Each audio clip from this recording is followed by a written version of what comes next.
Nigel Mansell on his 9th lap. So all the way back and coming round, finding that traffic, that was a moment where very, very easily could have seen contact between a stationary car and Nigel Mansell. And there's another car off, John, and that's the car we just saw from the left of our screen when we were riding with Nigel Mansell, and that's Mimmo Chattarella, who actually managed to drive off the circuit. Well, Mansell making his way back to complete this lap, and I'm sure he's talking to the pits in a language that only Formula One engineers understand. I think actually, John, that's just to finish off on Nigel, one of the points about his different style is not so much in what he's asking for the car, but he has a very different approach in explaining the car and making the team aware of any particular problems that he may have. And that's more to do with the personality of the man rather than a completely different, radical idea on how the car should be set up.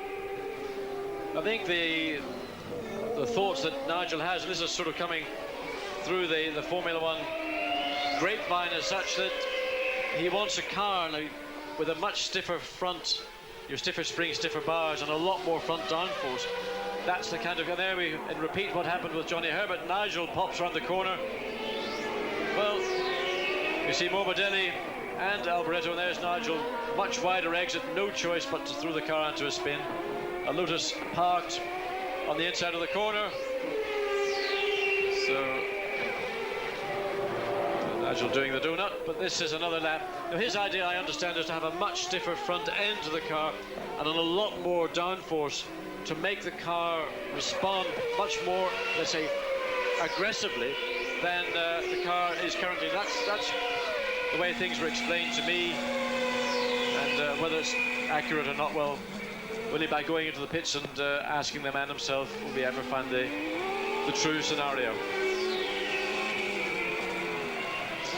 On his way to complete his 10th lap, so the 11th and 12th lap to go for Nigel Mansell, and just under 4 minutes to go in this first qualifying session for Sunday's 82 laps, the Adelaide Grand Prix. And he's taken provisional pole away from Michael Schumacher.